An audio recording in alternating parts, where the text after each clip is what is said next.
Welcome into a Friday edition of the KSL Sports Front Page. I am your host, Trevor Allen. I'm also the Utes Insider and Crimson Corner podcast host, joined by our golf, RSL, Utah Insider, as well as It's Utah's World podcast, Tom Hackett. Tommy, happy Friday the 13th to you. Scary, Trav, scary. Let me tell you, I woke up this morning quickly before we get into it, and my wife noticed a leak under the sink in the kitchen. So Friday the 13th, scary.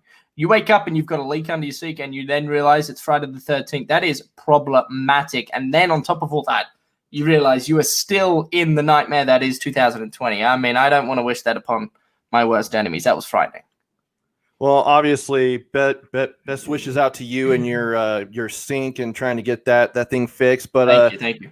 Also, thoughts out to all the Ute fans, the Ute players, as the second straight week, Tom, that we will not see this Utah football team in action as their game against the UCLA Bruins was canceled after Utah had one more positive COVID-19 test on Friday morning, which forced them to cancel because going into Friday, they were right on the cut line of having 53 scholarship athletes able to play and then having that test. And then I'm sure on top of that, you have to do all the contact tracing, which now has 28 athletes either due to positive or staff members on top of that due to positive tests or to contact tracing that are currently in quarantine right now. So, Tom, I know that you and I have been talking throughout the week about, the stats of the game, people that we're talking to that are close to the program. And it was looking like it yesterday. I had a really good feeling that it was going to happen.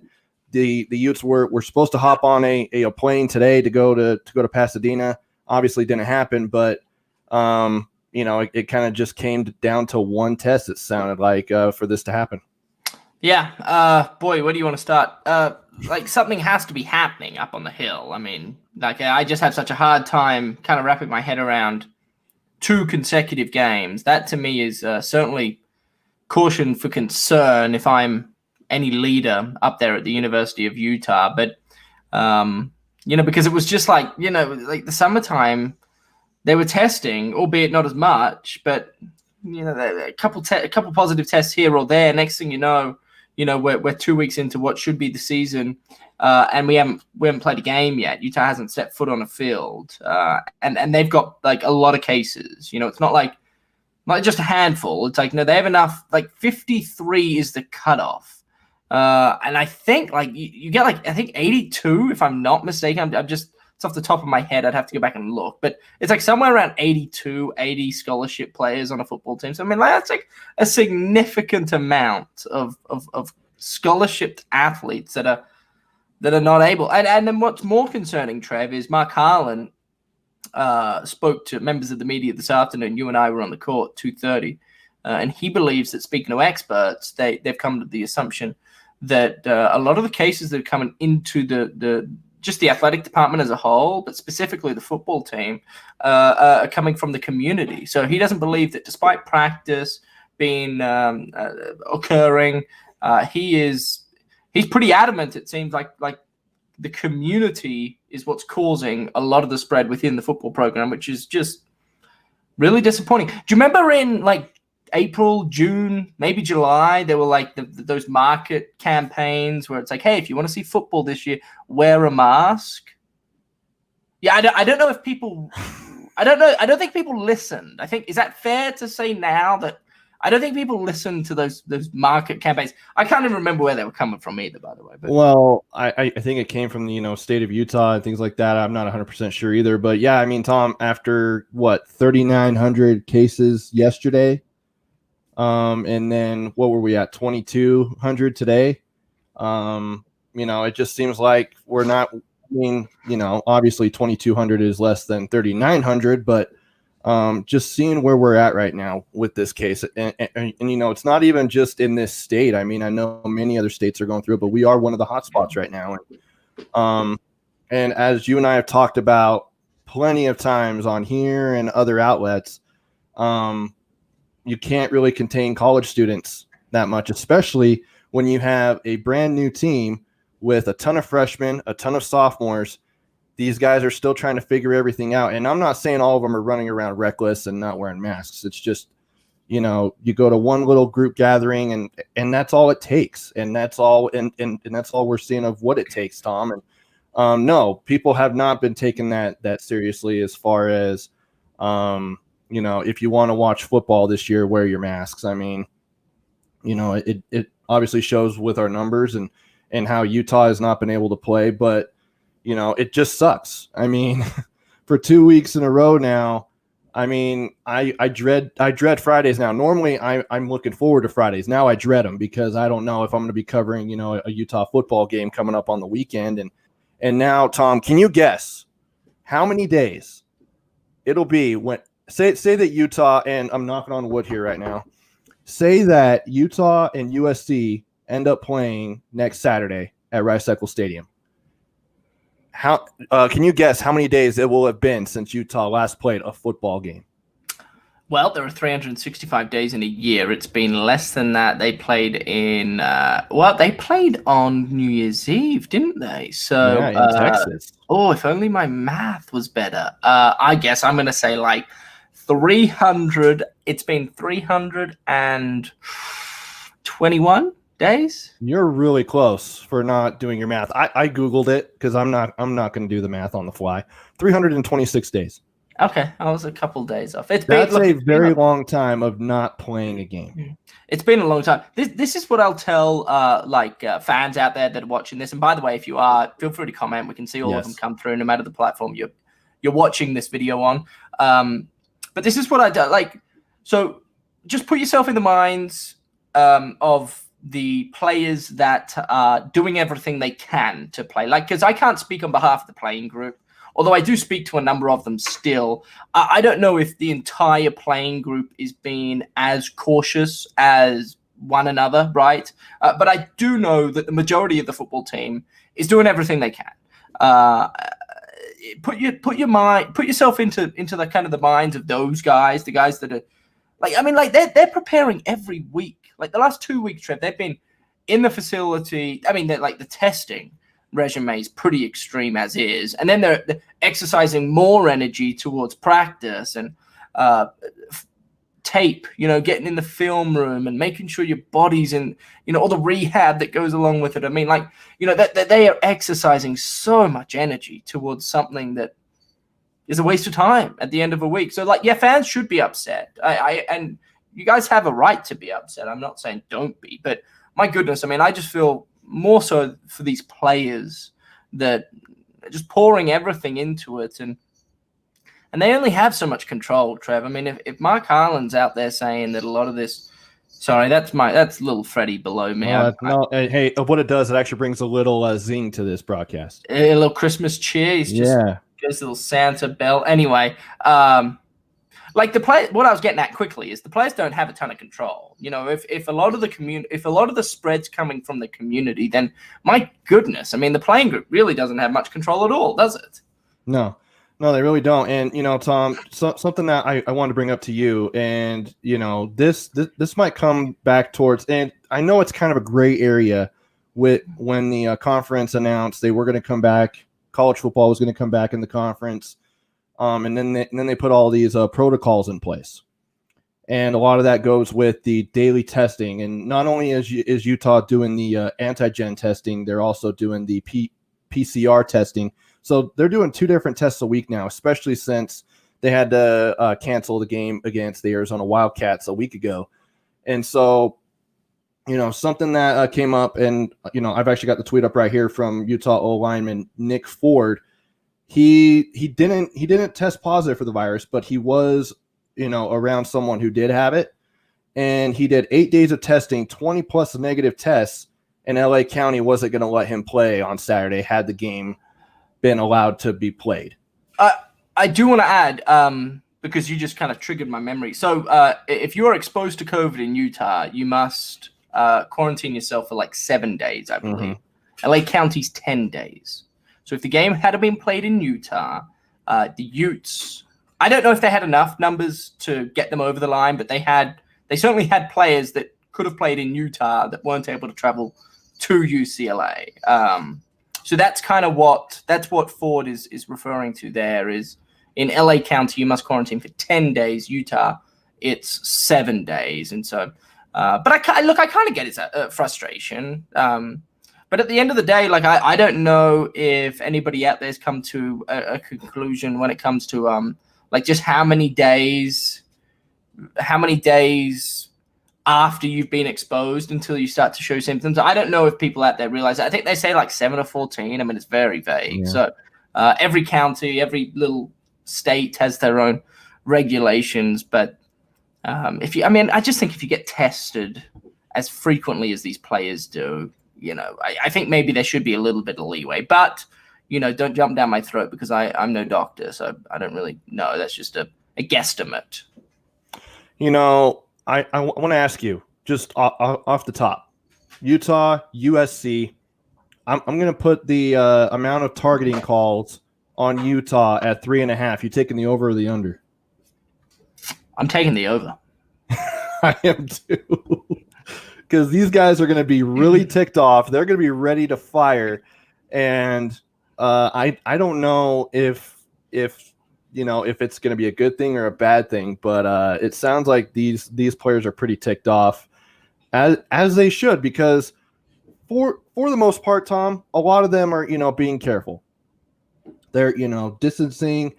Harlan mentioned a lot of them are living alone in the dorms. They're not doing a bunch of group living as you will, kind of like of what you did in college, Tom. And so just to have them work so hard and be ready to go, and it just takes a handful of their teammates, and who knows how they got it. I mean, Harlan believes that it was the community spread and that it wasn't, going throughout the whole practice facility and, throughout the whole team and all that. But just to have them not play their second straight game, and the fact that you can't make up these games, because when the Pac-12 announced they were going to play, for one, they waited forever to get the season going. But two, you didn't have any wiggle room if games were canceled. They were just declared a no contest. And so you really got to feel for the players, especially the ones who have really taken this coronavirus seriously and, trying to still get ready to play despite what is going on right now in 2020. Yeah. I just think there's too many unanswered questions for my liking. I mean, like, you can't tell me, Trev, that Utah, who tests, I think every day but Sunday. I don't think they test Sunday. They get Sunday off, but they test every day.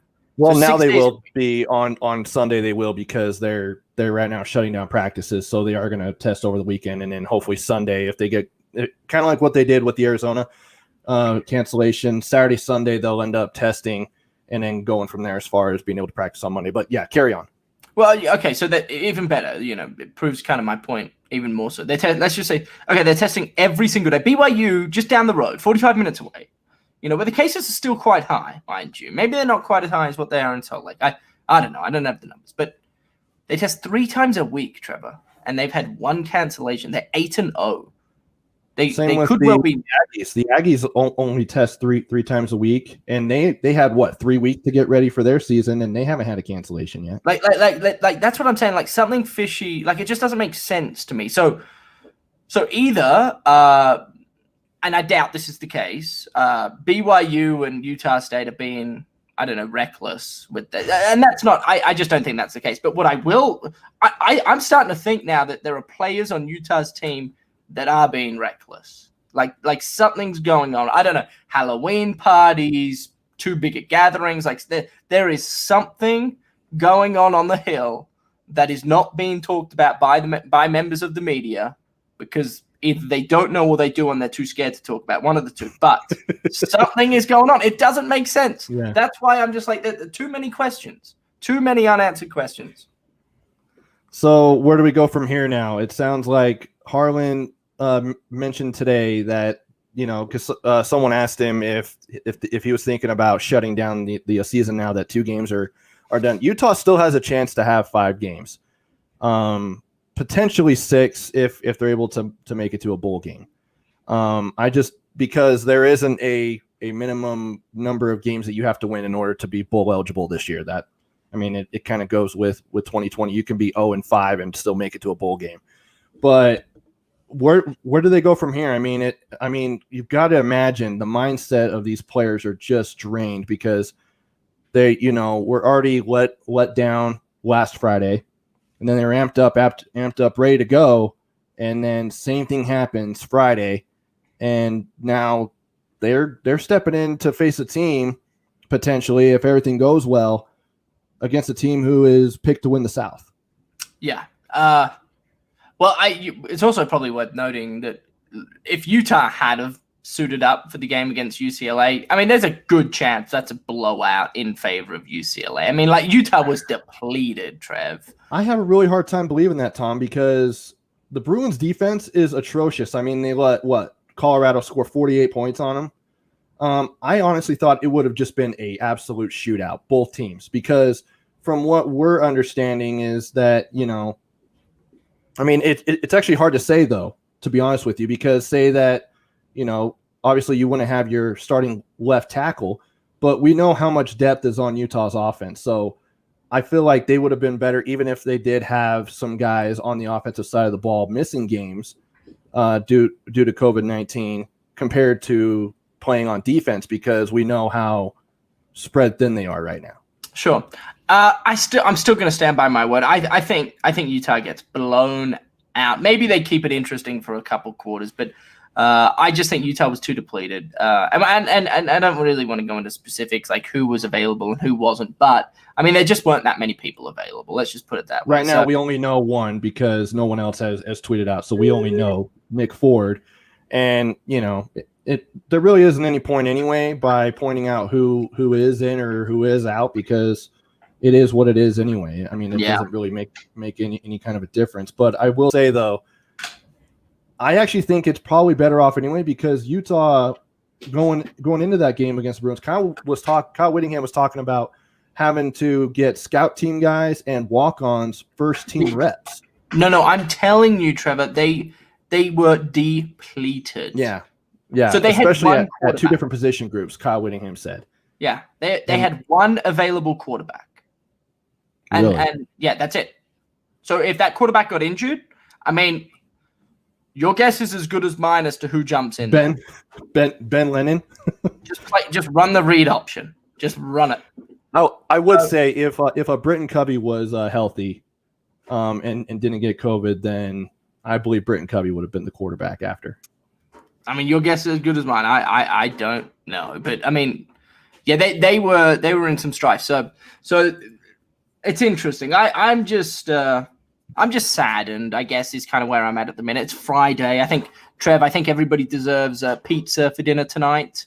Okay. I think you ought to go out and get some pizza and just relax. Safely. Well, yeah. Don't get out of your car. Do the whole curbside pickup thing, and you should be okay. But Tom, just to end on this on this part, and then we'll get a Masters update from you. Something that has actually been talked about too is that it's probably a good thing that this game was canceled, because then you're more likely to be at full strength for a really good team against the Trojans on Saturday next week.